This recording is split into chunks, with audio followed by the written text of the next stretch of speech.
Hello, everyone, and welcome to Marlow's Matchup. My name is Brandon Adams.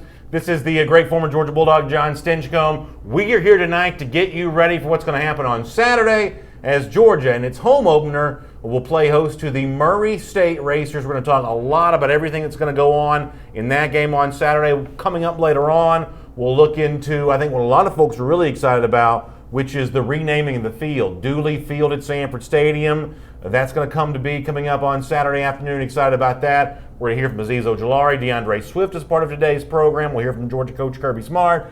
But John, off the top, kind of before we get into any of the kind of official particulars and kind of the fun pageantry of the home opener, there is some serious news to deal with. Georgia dealing with a couple of injuries right now. The first one that we became aware of goes back to Saturday. Wide receiver KEARIS Jackson hit on the hand. That's going to keep him out of action now for a couple of weeks at least.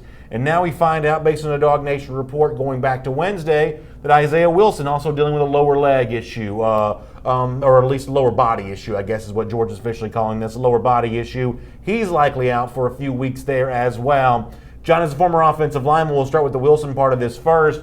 How big of a loss do you view this to be for Georgia? Well, I think with the identity of the team, Isaiah is one of the bell cows. I mean, he's physical, he's nasty, and he's a veteran at this point. He was one of the lone players who was able to stay healthy all last season. So it's detrimental for him. What the good news is, Georgia's never been deeper, and it's going to be an opportunity for either Cade to slide over, or maybe you see Jamari Salyer, a guy that came in really highly touted, finally get his chance to earn his chops out on the field. Yeah, a couple things on this. First of all, it's been amazing to me to see the way that Georgia fans have reacted this much the same way you have.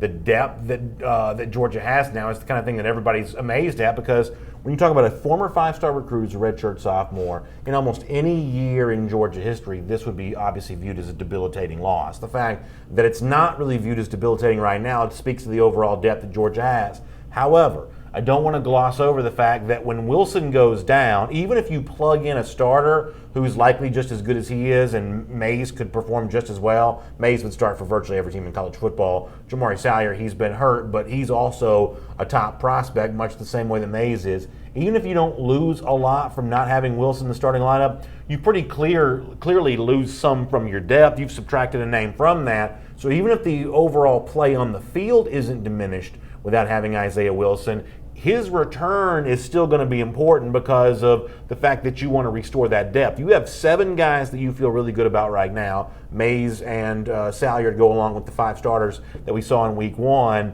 Not that the guys behind that couldn't step in and play well, but we just right now know less about them than we know about those 7 guys that we've kind of seen more in the rotation. And I don't want to undervalue the loss of Isaiah. I mean, he is a talent, and there's going to be some sort of loss when you lose a guy like that. I mean, he's one of the better tackles playing in the game today, especially with the way Georgia attacks defenses, which is physically, and Isaiah Wilson is a physical phenom. I mean, that's a big man pushing on people. So that it's going to be felt. There is a loss there. I think depth will become a factor, especially if there is another loss.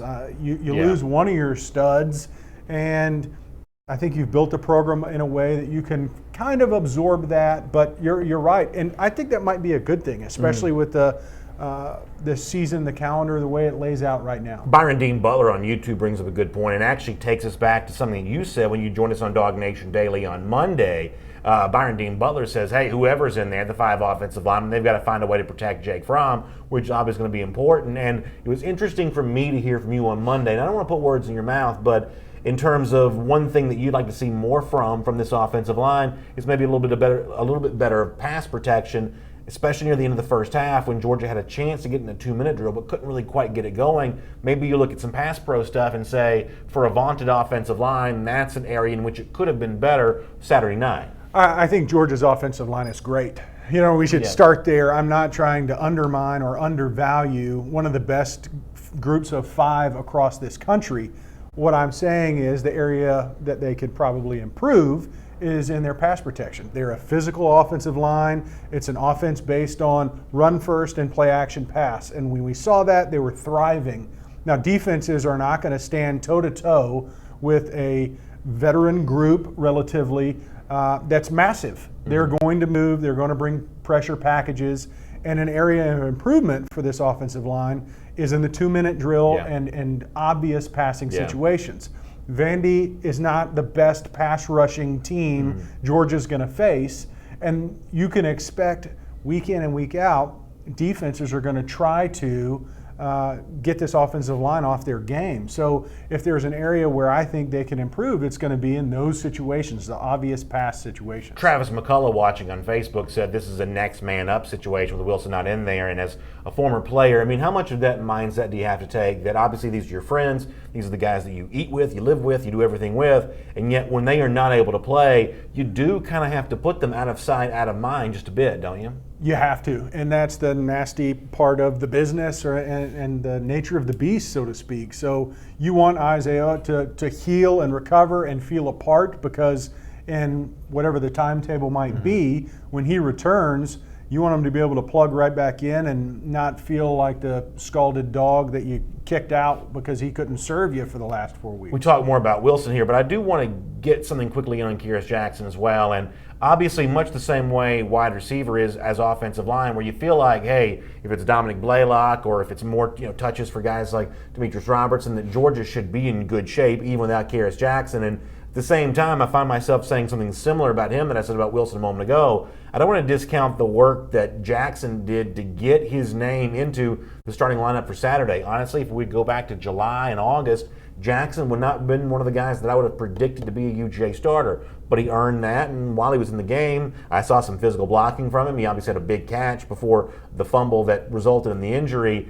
I want to sort of commend Jackson for getting his way in the starting lineup. I think when he comes back, he'll pick up right where he left off. But just because George is also potentially deep at wide receiver, at least a lot of names that have a chance there, I don't want to shortchange the fact that Jackson had done a lot of hard work to get himself where he was on Saturday night. And I think his situation's a little different than Isaiah's. I think you started this season with a relatively clean slate at wide receiver where everyone was on equal footing because you'd replaced so many of your key contributors in years past. Isaiah had established himself, and he's a returning starter. There's expectations there.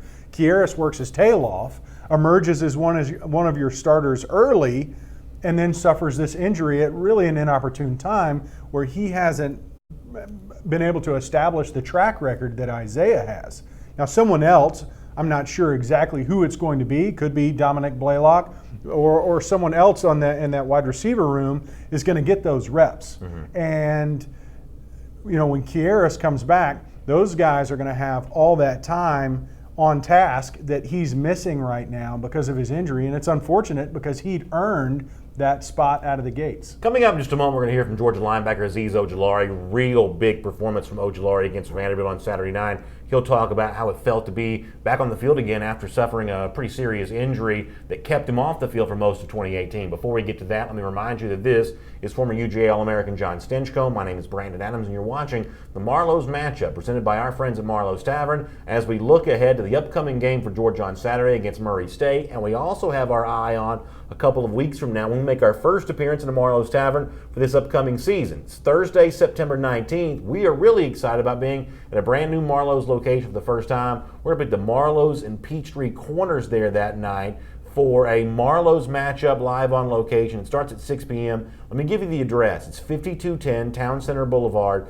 Peachtree Corners, Georgia. Once again, the address, 5210 Town Center Boulevard, Peachtree Corners, Georgia. Our first big event on location in the Marlow's Tavern this fall comes up there at Peachtree Corners on Thursday, September 19th. And you know what game we'll be looking ahead to that evening, getting ready for Notre Dame. John, I know you've been with us before for some of our Marlow's events live on location. Always a fun time hanging out with the dog fans, and I think this year it's going to be extra special. Well, I think this year is special, and I think fans have a baseline of what these Marlow's experiences are about. So for us, it's fun because you get to talk with dogs and they get to ask questions directly, and we interact, and it's fun for all of us.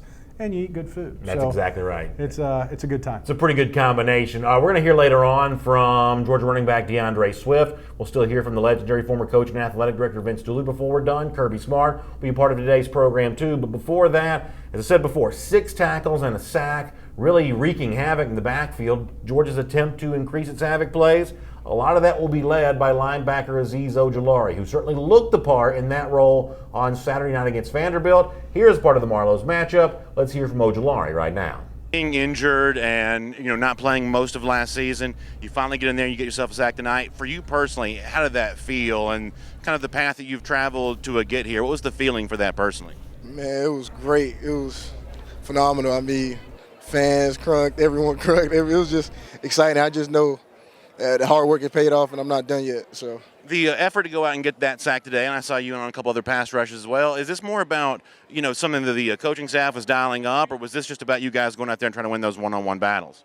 I feel like it's just us coming out here, just trying to win our one-on-one battles and just going at it one-on-one. One of the other defensive issues that was talked about a lot during the offseason was the ability to stop the run. Statistically, that might not end up looking quite as good tonight as you'd have liked. Vaughn, for instance, I think he's going to be close to about 5 yards a carry. What did you make of Georgia's ability to attempt to take away their run game tonight? I know we can always get better every week at stopping the run. That's something we preach here. Make sure we stop the run for sure. And, we're just going to come in next week ready to work and stop the run every week. Was this a satisfying game for the team tonight? We're never satisfied. We're always hungry to just get better, and we always know we can improve. We're never perfect, so I don't think we're satisfied, but we were happy we won. But we're always just ready to work and get better. We know we can improve in things out there. What'd you make of Nolan tonight? Man, Nolan's a beast, man. Nolan's a beast, man. Some nice words of praise for Nolan Smith there at the end. A lot of comments coming in. Here's part of our Marlow's matchup about AZEEZ OJULARI. Devin Glenn says AZEEZ is a monster, and certainly his size is one of the first things that I noticed about him when I saw him this summer. This is a guy that, according to his own account, is up to about 250 pounds now, and he uses that size well. That extra weight, when you put it on the way that he has, that's a real ally out there in the field, is it not? Well, you move from a guy who's just speed and agility to adding power to his game. I think when I started to notice him was in the spring game. I wasn't alone in that. I'm not feeling like Nostradamus here. Sure. But you started to see he had incorporated power into his game, and for offensive tackles, when you have multiple threats coming from this defense position, it becomes a problem. Yeah. And AZEEZ, he's athletic, he moves well, he bends the corner well, and he was incorporating his hands, especially what you saw in his sack on Saturday. So you can see the development for a guy that's got all the physical tools. Brian Kephart says one thing that gets overlooked in AZEEZ's skill set is how he handles the edge on run plays.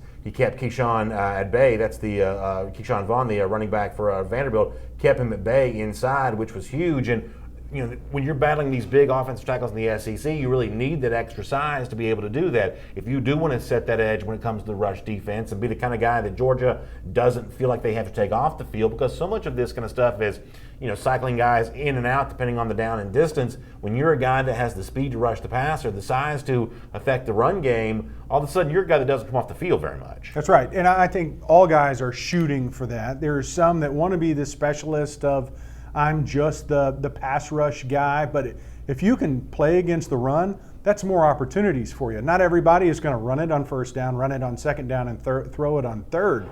So the more chances you get to be on the field, if you're good against the run, that's more opportunities for you to rush the passer, which every defensive end outside linebacker wants. VTW on YouTube also had his prediction that he thinks that AZEEZ OJULARI could lead this team in sacks this year. It's one of the things we like to do on Dog Nation Daily, which is the show I do every single morning, podcast, radio, video, everything else. We like to have these kinds of predictions, and if I'm setting odds on sack leaders for Georgia, I believe OJULARI would have to be viewed as the favorite right now. Now, there are other contenders there. I think that Nolan Smith's going to have a chance to do that, even though he's a true freshman. You could mention some other names, maybe even a guy like Adam Anderson coming out of the 2018 class there as well. But for right now, OJULARI, I believe I would view as the favorite. I'm with you. I think he's been the early horse to show that he can get out of the gates pretty well. And what you saw against Vandy, his lone sack, which he had to give half of it away, right? Yeah, because right, yeah. Tindall's coming in For unblocked. sure. Yeah. But AZEEZ beat a one-on-one situation with a left tackle in the SEC and had to give away that half sack. So at the end of the year when you're tallying sacks, I'm sure he's arguing for 1/2 more. But Jonathan Moore, by the way, in our Facebook comment section, noticing our hover helmet, he says, where do you get one of these floating helmets? First of all, Jonathan, how cool is this? This thing floating and suspending in midair. For those of you that want to have every kind of piece of UGA memorabilia you can in your basement or your office, something like that, this is that must-have piece, I think, and you can get that online, hoverhelmets.com. That's the place to go to find out more about this. Hoverhelmets.com stocks obviously UGA stuff, a whole bunch of other helmet apparel as well. Hoverhelmets.com, you can find out more about the UGA hover helmet you see magically floating, suspended in air right here. Also, one more Facebook comment before we move on. James Davis says that what he saw from Georgia on Saturday night is the look of a defense that could potentially be the best in the SEC. And my only question in that regard, I don't want to come across as being negative on the basis of what happened on Saturday, because there was obviously way more to like than not. But as I mentioned to AZEEZ a minute ago, when you look at Vaughn's overall rushing numbers on a per carry average, ends up kind of looking okay from the Vanderbilt side of things, albeit kept out of the end zone. That's an area, along with the havoc plays, that I do want to see Georgia make sure it locks down, because that's one of the areas that was probably below the national championship standard a year ago. And I think it was a conservative approach. I think they, as you're preparing for Vanderbilt, the one guy you want to keep in check is Vaughn. And, they didn't see a lot of exotic pressures from this Georgia defense. What you saw is we want to keep Vaughn in front of us. We want to keep him from having those breakout runs. There was a statistic that Coach Smart mentioned last week in preparation for Vandy, is Vaughn had as many 10-plus yard carries as DeAndre Swift did the year before. So what they didn't want to see was those big runs, because he's a dangerous guy. Now, is it an area of improvement, an opportunity? Absolutely. But I think at the end of the day, any defense would be happy with 6 points from a team that has some explosive threat in a certain player like Vaughn. Saturday is like the one about to take place at Sanford Stadium lead to an important question. Should Georgia continue doing what it's about to do this week? I'm going to ask John Stinchcomb more about that coming up in just a moment. You're watching the Marlow's matchup. My name is Brandon Adams. This is former UGA All-American John Stinchcomb. We're presented tonight by our friends at Marlow's Tavern. As we head towards this time of year, I think of this as patio season. That time to kind of get out on the back deck, get out on one of those Marlow's Tavern patios there, let lunchtime kind of turn into happy hour, turn into dinner. It's the best people watching the city, good-looking crowd in the tavern right there in your neighborhood, and incredible food, chef-inspired food, craft cocktails. There's a special twist that Marlow's likes to put on everything, that little extra ingredient, that little extra pizzazz that makes everything, whether it be food, drink, or everything in between, taste just a little bit better. It's why we've been big fans of Marlow's Tavern for a long time. And when you check out the one in your neighborhood, you're going to feel much the same way. We'll look forward to seeing you at some Marlow's Taverns throughout the season, but whatever tavern you may be close to, go check that out and enjoy our friends from Marlow's Tavern. Soak up their hospitality, let them take good care of you, and enjoy the chef-inspired food and craft cocktails that we've been telling you about here around Dog Nation for quite some time. All right, as I said before, we're going to hear from Kirby Smart on this in just a moment. Over the course of the next few years, we've seen a pretty aggressive non-conference scheduling philosophy take shape for Georgia, which ultimately is going to mean there are going to be less of the kind of games that Georgia plays on Saturday against a program like Murray State. Now, I will tell you as a fan, I welcome in that change. I can't wait for fewer games like this. And it's not that I'm not excited about being in Sanford Stadium on Saturday. I am. But admittedly, I am less excited than I would be if Georgia was playing even a team like Vanderbilt, which it played a week ago. This is the kind of thing that I feel like is going out of style around college football. Do you think programs like Georgia should still be playing FCS opponents? Well, I think what the difference for me is when I look at this schedule, usually you think the SEC is going to provide week in and week out competition, which after week one you have to be a little bit nervous about. The strength of schedule is probably not going to be as good. Again, it's a prediction off of 1 week, but you lose to Georgia State, Wyoming, Kentucky. I mean, across the board, there were some pretty disturbing losses when you're looking at the rest of the SEC, especially the East. So that strength of schedule is a problem. Now for FCS teams, I think you could have more of an argument if you're saying week in and week out we're just grinding against some of your top teams. I would love to see them move to a more competitive schedule, filler spaces, just because selfishly as a fan. What about the argument, and I think we're going to hear Kirby Smart talk about this in just a moment, that when a school like Georgia plays a team like Murray State, it's essentially funding its budget, not just football, potentially all sports, for an entire year, that you're actually acting in a generous way by scheduling a team like this. You're helping them keep the lights on in their football facility for another year. How much credence do you give that argument? Well, picture a Murray State without it. They don't get $1 million. You know how far $1 million goes for a program in that space? If they did not have these opportunities, they don't have these games, I think he brings up a very valid point because they're trying to get notoriety for their school and pay their bills. I mean, they're not trying to break the bank here with athletics. It's more of notoriety and recognition for their school, not as a profitability arm. Dante Green says he still feels like Georgia needs those warm-up games. He says that in our Facebook comment section. We'll give you a chance to continue to weigh in on that as part of our Marlow's matchup here tonight, presented by Marlow's Tavern. But let's let you hear from Kirby Smart on this subject. His thoughts on playing FCS opponents, and we'll roll through and hear a little more of one of his press conferences from this week as a part of our Marlow's matchup. And of course, it's great to have you with us. Well, I mean, I think it's the lifeblood of a program. I think if you went and polled them, they would tell you that without some of the bigger schools, they wouldn't have a program. And it's their opportunity to fund their program. And I have been a huge salesman in the game and sport of football. And I hope one day that, my son that plays football has an opportunity to go play somewhere. And the more opportunities they have, I think it gives kids a wonderful chance to get a free education. And if we don't play FCS teams, then there's probably going to be some of them flip and go under, especially the way television is today and attendance has dwindled. That's the lifeblood of their program, and I certainly want to try to help support them, but not at the cost of our fan base, not getting what they want, but there's a medium in there. Coach Doyle was saying today that you were the one who was kind of recruiting him when you were at VSU. Yeah, I think David Dean and myself, I know David had a lot of his area, but I remember him well, and just hope he doesn't remember any of the bad words we said to him when he was on the scout team. You mentioned yesterday you didn't want to get into all the rules Jake has for checks and stuff because it's too complicated, but the short version, is there a long list of plays he can check into, or is he given two options before? Is it run or pass? Or? If I said that, every defensive coordinator in our conference would ask that and say, oh, well, that's what they do. So I don't really think that's fair because I would be giving out information that might help them, if you know what I'm saying. So I would prefer not to answer that because that's really every team has their methodology at which they give their quarterback the freedom to do things, and we have ours. And I don't really want to share it out there.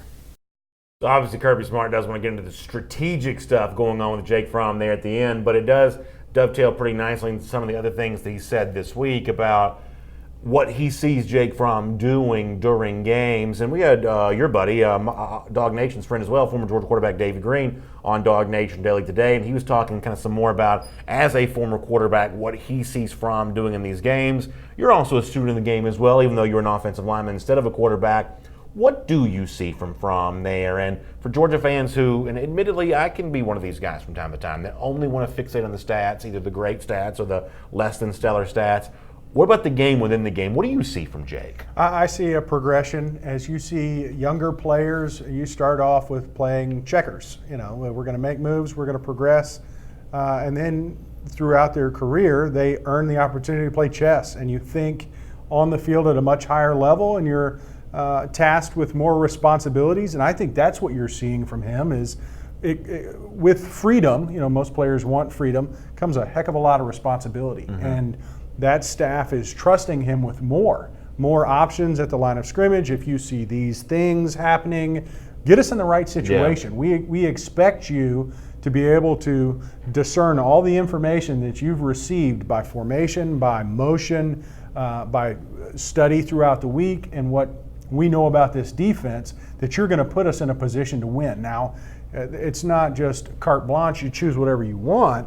It's going to be a set 2 or 3 options, and he's the one who's deciding what to go with. So am I wrong for saying this? While that's incredibly valuable, and I have zero doubt that Fromm is likely better than a lot of other quarterbacks in college football are. However, ultimately, his legacy at Georgia it's already good, right? He's played a national championship game. He won an SEC championship. He's already in pretty rarefied air from just a long-term history of Georgia quarterbacks. And yet that opportunity to move from the very good to maybe the greatest of all time and among the greats in recent SEC history, that's not going to come down to how well he changes plays in the line of scrimmage. That's going to come down to, do you make the big throw when it really matters? And there's an element of that that's probably unfair. We grade quarterbacks harshly from time to time, and yet he knew that when he signed up to play this position as well. And from the fans' position, they're right in that you don't get to see the decisions that he's making and who gets credit for what. You just want to see the performance.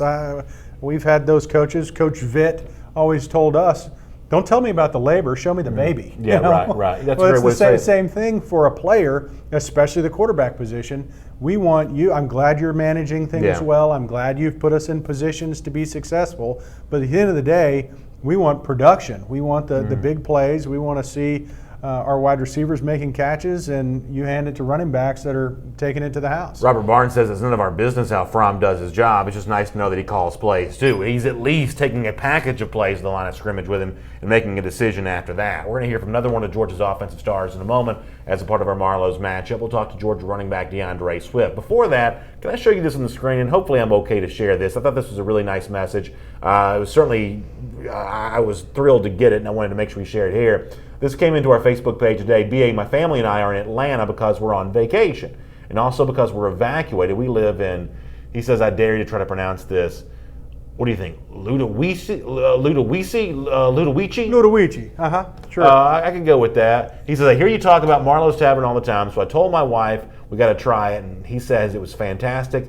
Thanks for the recommendation. That's great news right there. Doesn't it make you happy? It sure does. Know that we're giving folks good advice and want to have some dinner. And listen, I certainly apologize. It sounds like you've kind of turned it into a fun vacation. Apologize for the fact that obviously you've been forced to leave your home because of the aftermath that's going on with Hurricane Dorian here. So apologize for that, and yet at the same time, it's incredibly nice to know you're making the best of the situation by being at a Marlow's Tavern right here in the Atlanta area. That's great news. Did you see his daughter in the picture? Yeah, she was having a great time. Yeah, beautiful family. That's great to see. And for all of you who've either come out and met us at a Marlow's Tavern before or just hang out and support the restaurant because of their friendship to Dog Nation, we really, really appreciate that. Somebody, Brian Kephart on YouTube, said it was good to see Feinbaum have Vince Dooley on the show today to honor him for the Dooley Field that's coming up. Even better news is that in a couple of minutes we'll also get our own chance to hear from Vince Dooley as a part of a conversation I was able to have with him previewing the christening of Dooley Field coming up this Saturday.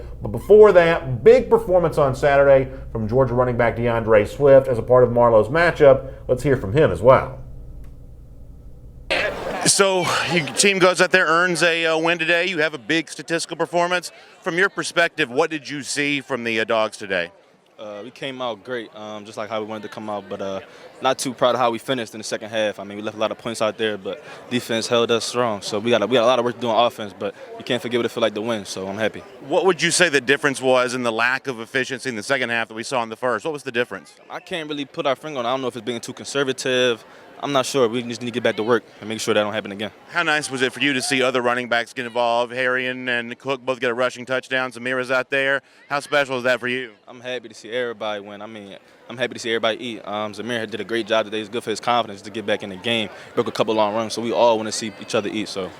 What did you make of the situation with the passing game? Once again, kind of a first half, second half situation. How did you see Fromm working with those kind of, in some cases, new look receivers? Oh, good. I mean, I think we got one of the best receiving corps out there. I mean, they dotted, so they got stuff to prove. But I mean, I thought Jake was real smart with the ball tonight. Made good decisions for the most part. There were a lot of SEC teams that lost games today. Was that something that y'all talked about in the locker room of, hey, as a big favorite, not coming out here and disappointing? I'm not sure. I don't know who lost. I just know that the Dogs won today. I think it's really interesting. DeAndre Swift has such a game face on right there, and there was kind of a interesting conversation happening in the lead up to the season opener of maybe this is going to be Zamir White's running game, maybe this is going to be Brian Harry, and watch out for James Cook. And Swift, because he's the known commodity, almost would be in the afterthought portion of that, and I've been guilty of that as much as anybody. Knocking on the door of 150 yards rushing on Saturday, made a big statement about where he thinks he belongs in that pecking order for Georgia running game, and The look on his face, the words that he used, not satisfied. Wants more in future games. Wanted even more for his offense, not his own personal glory, but his offense in the second half. I love the performance from Swift, and I love the attitude that he shows about what he wants to see more of this year. Got to be excited. As a Dog fan, I mean, he's an elite talent, and he's in a very talented room. I mean, Zamir White's your number 4 running back. Number 4. So when you start off with DeAndre Swift, I mean, his leadership jumps off the page.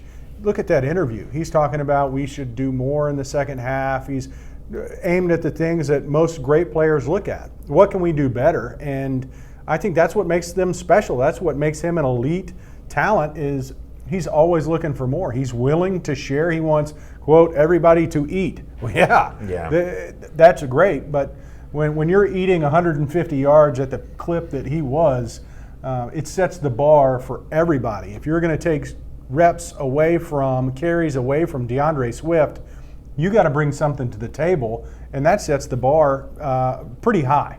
Our buddy Green Soldier watching on YouTube says that Swift is already amazing, but he's only going to continue to grow, and I certainly think there's a very good chance that happens. We, by the way, had great comments tonight. First live edition of the Marlow's matchup that we've done for week 2 of the season, but for the rest of the year, we are going to be live in this spot on Thursday evenings all season long, so we'll continue to take your comments on Facebook and YouTube here each and every week. We appreciate you being a part of the Marlow's matchup. Before we go, I know you and I talked about this a little bit on Dog Nation Daily earlier this week. You know, when you played at Georgia, your athletic director was Vince Dooley, and you're also a Georgian. You kind of know what Dooley has meant to the state even prior to your own enrollment there at UGA. Saturday's a really cool day for someone like me who, you know, he was the coach of my childhood. I had a chance to gather and meet with him and talk to him about this honor not too long ago, and, you know, I was able to share my own feelings with him about, you know, the fact this is coming to be. From your perspective, though, knowing him differently than most of us do, you knew him as an athlete and his tenure of athletic director. What does Coach Dooley mean to the university, and what does it mean for you personally to see Dooley Field come to be on Saturday? It's a phenomenal honor and well-deserved. He's a living legend for anybody who's been a Dog fan for any piece of the past 40 years. You know who Coach Dooley is and what he's meant to not only this organization, the athletic department, but the entire school. I mean, he was and still continues to be one of the most recognizable faces to ever wear red and black, and has done so in a way that has only brought honor to the school. Yeah. So as a beneficiary of, as a student athlete when he was the athletic director, as a former player who grew up watching the Dogs and saw some of the teams that he led onto the field and national championships he brought home for us, it's long overdue. I know I speak for so many former players that played for Georgia that we couldn't be happier that, you know, he's finally getting this kind of recognition that he's earned. Orlando Diaz in our Facebook comment section says he's attending Saturday's game with his daughter and can't wait. I think it's going to be a special day. The Dooley ceremony is going to be a big part of that. When I had a chance to speak to Coach Dooley, I asked him what seeing the field named after him meant to him. And as you might imagine, the ever humble Dooley really kind of deflected off of himself and talked about all the other people who have contributed to UGA over the course of his tenure. It's a classic Dooley answer. That's a great way to close things out tonight. Here is Vince Dooley on what Dooley Field's going to mean to him and his thoughts on it. Here's what he had to say.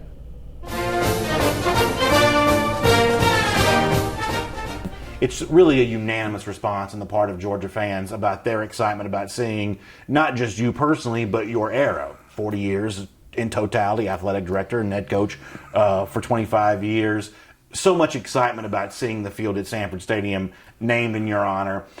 I know you're modest. I know you don't probably like talking about yourself, as many people don't, but what does it mean to you to be a part of this ceremony that's coming up on September 7th? How does it feel to know that so many people have so many fond memories of the contribution you've made to the, not just the athletic department, but the university overall? Well, when you say so many people, well, so many people is the word or phrase we should use as to why it happened.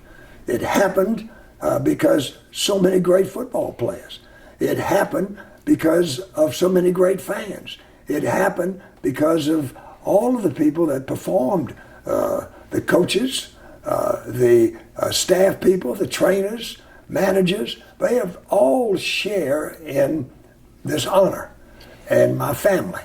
And what I'm proud about is that hopefully for generations to come, they will be proud of that. But I know that everybody shares in it. And so I think it's a terrific thing. I'm personally proud, but I also know that it wouldn't have happened without all those other people. And therefore, they are part of being honored as well. You know, you wouldn't expect anything less from Coach Dooley, a chance to talk about himself, and he doesn't want to do that. It'll be other people's job to talk about him this week, and there's going to be plenty of that. Saturday, I think, is going to be an incredible day. I'm excited about being back between the hedges again for the first time in a long time, but I'm especially excited about seeing Coach Dooley get an honor that I think is just long overdue, and yet I'm not even going to focus in on the timing of it so much as I'm going to just focus on the fact that it is happening, and I just think you couldn't pick a better representative of Georgia to have that name on the field. It's going to be amazing. It's awesome. I think there's a reason why I got an email today from Georgia Club, the former Georgia players, saying that there's going to be more alumni at this game than what we've seen. It's the alumni game, just so happens to be corresponding with the game where it's named Dooley Field. But so many players are coming back and want to be a part because of what he's meant, not only to the guys that played underneath him, but for those of us who followed and participated in a program that he built and established in such a way that brings honor to all of us. I mean, it's an opportunity for us to say thank you, Coach Dooley, for the way you've represented and led the University of Georgia for so long and done it in a way that raises all ships and we all benefit for your leadership. Yeah, that's really well said. Thanks so much for being a part of our Marlow's matchup here, presented by Marlow's Tavern tonight. For John Stinchcomb, I'm Brandon Adams. Let me also say a huge thanks to a Hover Helmet for kind of being here on the desk with us. You can go to hoverhelmets.com and find out more about that. For that must-have either artifact to go in your basement or in your office, or we're coming up on that holiday gift buying season. There are a lot of folks, especially maybe the two people sitting here in this studio, not always the easiest to buy for. Hover Helmets makes a great gift for that there as well. So you can find out more about the UGA Hover Helmet at hoverhelmets.com. Hope you'll check that out. I'll see you tomorrow morning for Dog Nation Daily, and then back here again next Thursday evening for our Marlow's matchup. Enjoy the game this weekend, everybody, and we'll talk to you again very soon.